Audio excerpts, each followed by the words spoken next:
Washington Tehran পাল্টাপাল্টি গোলাবর্ষণের পরও যুদ্ধবিরতি কার্যকর, দাবি ট্রাম্পের। চুক্তি না করলে কঠোর পদক্ষেপের হুমকি, ভয়াবহ পরিণতির হুঁশিয়ারি ইরানের। রাশিয়ার যুদ্ধবিরতি ঘোষণার তীব্র সমালোচনা ইউক্রেনের। মস্কোর ভিক্টোরি ডেতে বিদেশি প্রতিনিধিদের যোগ না দেওয়ার আহ্বান জেলেনস্কির। রুশ তেল স্টেশনে ফের কিয়েভের হামলা।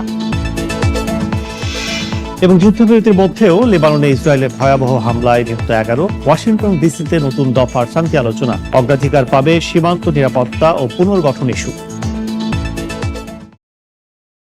ইরানের জলসীমায় একটি তেলবাহী ট্যাঙ্কারে মার্কিন হামলার পর পাল্টা হামলা করেছে ইরান। দেশটির সামরিক বাহিনী বলছে তাদের পাল্টা আক্রমণে মার্কিন যুদ্ধ জাহাজগুলোর ব্যাপক ক্ষয়ক্ষতি হয়েছে। এদিকে নিজেদের আকাশসীমা থেকে যুক্তরাষ্ট্রের জন্য আরোপিত বিধিনিষেধ তুলে নিয়েছে সৌদি আরব ও কুয়েত। এতে পুনরায় চালু হতে যাচ্ছে ওয়াশিংটনের প্রজেক্ট ফ্রিডম। হরমুজ প্রণালী ঘিরে আবারও মুখোমুখি যুক্তরাষ্ট্র ও ইরান। ওয়াশিংটন বলছে মার্কিন যুদ্ধ জাহাজে ইরানের হামলার সমুচিত জবাব দিয়েছে তারা। এমনকি তেহরান দ্রুত কোনো চুক্তিতে না পৌঁছলে ভবিষ্যতে আরও কঠোর পদক্ষেপ নেওয়া হবে বলেও সতর্ক করেছেন মার্কিন প্রেসিডেন্ট ডোনাল্ড ট্রাম্প। এদিকে যুক্তরাষ্ট্রের আগ্রাসন অব্যাহত থাকলে তার ফল ভয়াবহ ও বিধ্বংসী হবে বলে হুঁশিয়ারি দিয়েছে ইরান। যুক্তরাষ্ট্র, রাশিয়া, চীনের পর এবার আইসিবিএম বা আন্তঃমহাদেশীয় ব্যালিস্টিক ক্ষেপণাস্ত্রের এলিট ক্লাবে নাম লেখালো এরদোয়ানের তুরস্ক।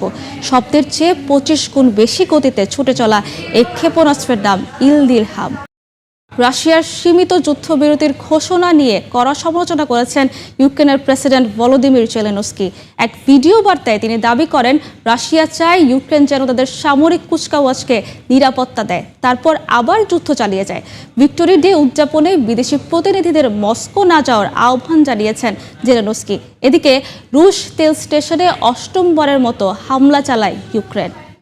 ইসরায়েল ও লেবাননের মধ্যে নতুন দফার শান্তি আলোচনা অনুষ্ঠিত হতে যাচ্ছে যুক্তরাষ্ট্রের রাজধানী ওয়াশিংটন ডিসিতে। আগামী সপ্তাহে নির্ধারিত এই বৈঠকে দুই দেশের প্রতিনিধিরা অংশ নেবেন বলে জানিয়েছে একাধিক কূটনৈতিক সূত্র। আলোচনার মূল বিষয় থাকবে সীমান্ত নিরাপত্তা, বাস্তুচ্যুত মানুষের প্রত্যাবর্তন এবং পুনর্গঠন ইস্যু। এদিকে যুদ্ধবিরতির মধ্যেও তেল আবিবের ব্যাপক বিমান ও ড্রোন হামলায় অন্তত 11 জন নিহত হয়েছেন, আহত 36 জন। গাজায় যুদ্ধ থামার কথা থাকলেও থামছে না মৃত্যু আর ধ্বংসের চিত্র। যুদ্ধবিরতির পরও গত 24 ঘন্টায় ইসরায়েলি গুলিতে নিহত হয়েছেন অন্তত 2 ফিলিস্তিনি। আন্তর্জাতিক মহল উদ্বেগ জানালেও বাস্তবে পরিস্থিতির খুব একটা পরিবর্তন নেই। জাতিসংঘ বলছে গাজায় প্রতি 5 জন অঙ্গহানি হওয়া মানুষের 1 জন শিশু। গাজায় ত্রাণ পৌঁছাতে যাওয়া বহরেও হামলার অভিযোগ উঠেছে। ফিলিস্তিনের পক্ষে কাজ করায় জাতিসংঘের কর্মকর্তা ফ্রান্সেসকা আলবানেজকে বিশেষ সম্মাননা দিয়েছে স্পেন।